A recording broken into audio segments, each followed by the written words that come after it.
Hello दोस्तों, स्वागत है आप सभी का हमारे चैनल पर। आज का दिन मेरे लिए बेहद खास है क्योंकि यह यूट्यूब पर मेरा पहला लॉन्ग वीडियो है।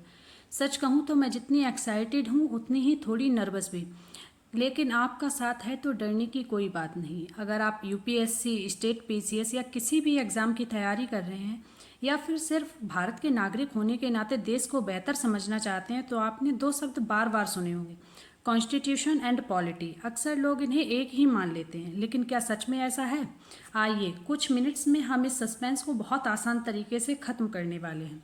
सबसे पहले बात करते हैं कॉन्स्टिट्यूशन यानी संविधान। इसे एकदम आसान भाषा में समझिएगा। जैसे कि गेम खेलने के लिए रूल बुक होती है, वैसे ही देश चलाने की रूल बुक हमारा संविधान है। यह एक लिखित दस्तावेज है जिससे हमारे अधिकार, सरकार की शक्तियाँ और देश के नियम लिखे गए हैं।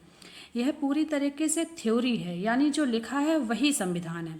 जैसे कि आप जान सकते हैं, संविधान का आर्टिकल 17 कहता है छुआछूत, अनटचेबिलिटी मना है, यानी कि अस्पृश्यता का अंत किया जाएगा। यह नियम लिख दिया गया है तो यह सिर्फ संविधान है।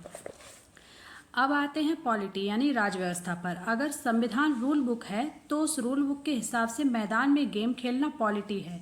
यानी संविधान में जो नियम लिखे गए हैं वे असल जिंदगी में और हमारी सोसाइटी में कैसे लागू होते हैं, उस प्रैक्टिकल रूप को हम पॉलिटी कहते हैं। जैसे मैंने अभी आर्टिकल 17 का एग्जाम्पल दिया, अब उस नियम को समाज पर लागू करने के लिए संसद में सिविल राइट्स एक्ट बनाया, पुलिस काम करती है और अदालतें अपना फैसला सुनाती हैं। यह पूरा सिस्टम और प्रैक्टिकल काम ही पॉलिटी कहलाता है।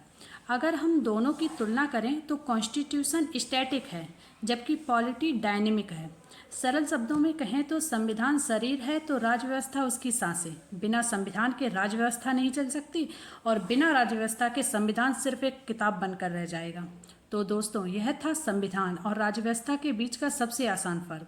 चूँकि यह मेरा पहला वीडियो था, मुझे कमेंट बॉक्स में ज़रूर बताइएगा कि आपको यह कोशिश कैसी लगी। आपका एक एक सुझाव मेरे लिए बहुत कीमती है। जल्द मिलते हैं अगले वीडियो में एक नए और इंटरेस्टिंग टॉपिक के साथ। तब तक के लिए पढ़ते रहिए और सीखते रहिए। जय हिंद।